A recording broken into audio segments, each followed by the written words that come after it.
Wake up and welcome back to another video, short commentary I hope.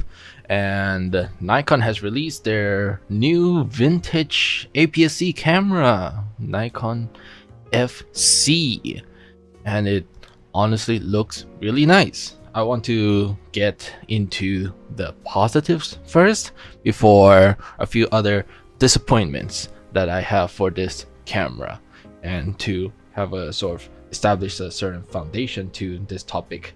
I do keep my eyes open for other possible brands and upgrade paths towards my personal goals when making photography and video, and Nikon still is sort of one of those brands, even though Canon is also one of those brands and Sony is one of those brands. But with Nikon and this sort of vintage style camera being so close to Fujifilm, it certainly has that aesthetic of stepping forward to another brand, and then allows to then pick up like the other Z6 II or Z7 II as the next camera later on when things start to roll forward.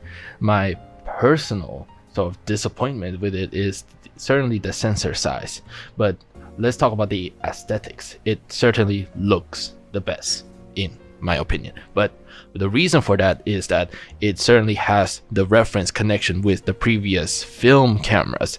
As for Fujifilm, in my knowledge, they don't really have any 35mm film cameras in their sort of brand in the past, at least not famous ones. They do have it, let's sort of be clear, they do have like a 35mm, but they're sort of more well known for their FujiFilm medium format film cameras in the past. As so when it comes to their digital cameras here, and when they make their vintage style cameras, it's not really referencing their previous sort of film cameras in the past. This is just, let's put on some dials and then call it a day, as this sort of vintage aesthetics using dials in a more analog style. And then with their lens designs, they all produce these apertures for you to be able to change aperture right directly on the lens. Back to Nikon, they seem to be releasing this 28mm f2.8 just for this camera, and then it seems that it does not have a aperture ring, which seems to be a small sort of disappointment or short-sightedness when it comes to creating this vintage style. Back to the body again, I really love this sort of SLR top part where it does really look like a traditional film camera.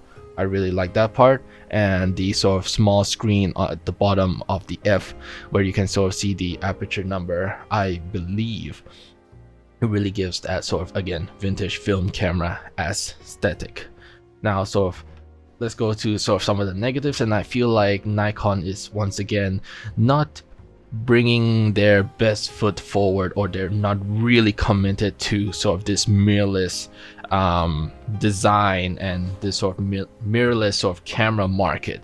And it first comes with the APS-C time and again, and this is not just the Fuji fans that sort of comment in forums, but also like other people who use other brands, where why did Nikon create a APS-C camera for their vintage line? Why did they not go full frame? They already have full frame, and the reason for this is that many times people say Fujifilm is nice. It is very aesthetically pleasing, and this film simulation is fun to use, but it's not full frame. That is just one of the many, let's say, less than reasonable excuses for not picking up the camera. A more reasonable excuse might be their less than ideal autofocus and follow focus technology software at the time, though it has improved over the years. Those are better reasons. If the autofocus is not good for you, then that's perfectly fine, and feel free to use any other camera brand that sort of suits the kind of work that you're trying to produce.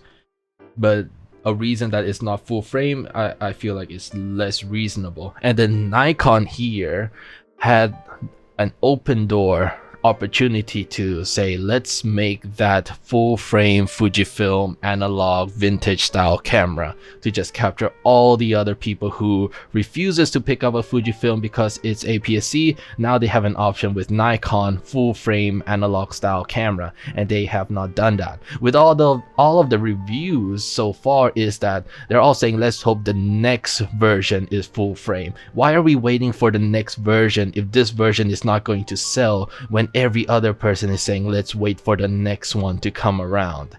If this one does not sell, where will the next one come? I just don't understand that.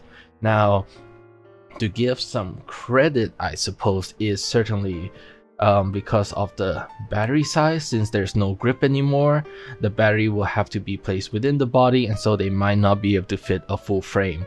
But it's only later on that I realized that this APS-C sensor, similar to the Z50 that you can see the size comparison, does not have IBIS either, and so Nikon is behind. And sure, other APS-Cs or small cameras like the Fujifilm or even the Sony 6000 series did not have APS-C until their much later models. Like Fujifilm in this case is the XS10, where they had a battery grip move forward into the grip, and so they have room to put in an IBIS system inside their camera for the first time. And same with the Sony, where over time they're able to sort of make the IBIS small enough to fit in their A6000 series. But Nikon is very behind in the race. That why are they coming out with a non-IBIS camera and an APS-C size sensor? If it's full frame sensor with no IBIS because of the battery size, trying to keep it compact inside the small sort of vintage style camera, then okay, it's a little bit more reasonable. At least it's full frame and can use all of their Z lenses. Time and again, people, even since the Sony cameras, where sure you can use the full frame lens with your quote-unquote APS-C sensor bodies because they share the same mount, but it doesn't mean, I don't think it means that people are actually going to use it, because they don't want that kind of APS-C 1.5 times crop factor in the first place. And looking at it side by side, even the I do believe that they call this 28mm a pancake lens, but comparing to Fujifilm's 27mm 2.8, it's really not that compact. Though I must say, once again, that the lens design of this 28mm does look very good and follows the theme of a vintage style camera. As far as design goes visually, I think Nikon really did a great job nailing it and looks more vintage-like compared to Fuji. But when it comes to balancing the specifications under the hood, Fujifilm's even for their more budget-friendly cameras. Once again, Fujifilm really does sort of do a good job with the balance of sort of their exterior design of the camera and giving the consumers like the very best specifications they are able to produce under the hood as well. As for Nikon here, a small downside inherently, and maybe it's not entirely their fault, is just how big their mount is. Once again, that because the mount for APS-C here, for Fujifilm, or even for the Sony, where they were one of the first to sort of create this shared mount between full frame and APS-C, and they try to make the mount as small as possible. The APS-C cameras for the Sony is then looks very balanced because of how small the mount is. But now you have an APS-C camera with the large Nikon mount, and now it looks, maybe at least to me, out of place. It looks too large, and now that it's very wide, now you have less room for your hand to hold on to the camera. And I wanted to make sort of this comparison that if this camera were full frame and you put on a 50mm 1.8 as an example here, and most of the 1.8 lens are basically the same size, it does look a little bit large. But for full frame and sort of this kind of camera, I'm pretty sure people will be fine with it. Do let me know if this looks too large for you, or to get full frame and the absolute like proper like 50mm 1.8 instead of the APS-C crop factor, which makes this 50mm to be like a 75 instead. Is that a sacrifice you're willing to do? For me personally, I would really want that full frame aspect to then move on or move in a different direction as an option. But since it's still APS-C, it has no IBIS, the lens option for Nikon for their APS-C is still in the less professional range compared to Fuji. There's really no reason for me as a Fuji user, even though I don't have all of the best gear or the latest gear at this point, to sort of switch lanes. And then that then makes me question if there's someone out there who does not own either camera brands and they're looking to get into like the more vintage aesthetic of cameras, why would they choose this Nikon camera over Fuji when Fuji definitely still provides the better lens lineup and provides the better specification for users?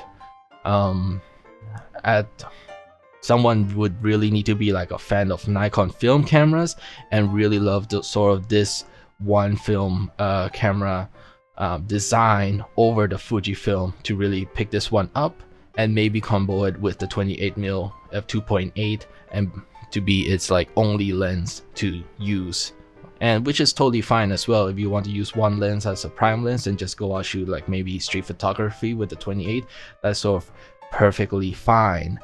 But I still feel like Nikon did not sort of bring or show their sort of best foot forward when it comes to designing this camera.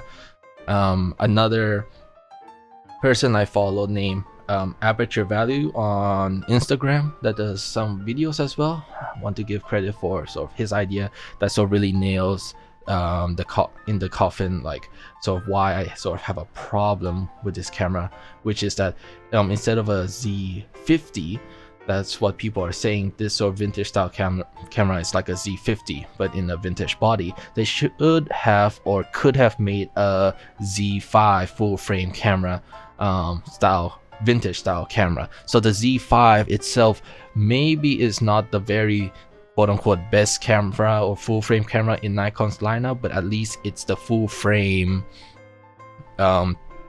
sensor that people desire and can use like all of the Nikon Z lenses to its full potential. But with that said, we'll have to see how well this camera sells, or if everyone is literally going to wait for the full frame version, will this camera then not be successful if everyone is still waiting for the next version or Model 2? And so I will be keeping my eyes open once again for any other camera options that may come down the line. With that said, I hope you all have a nice day, and I will see you all next time. Bye for now.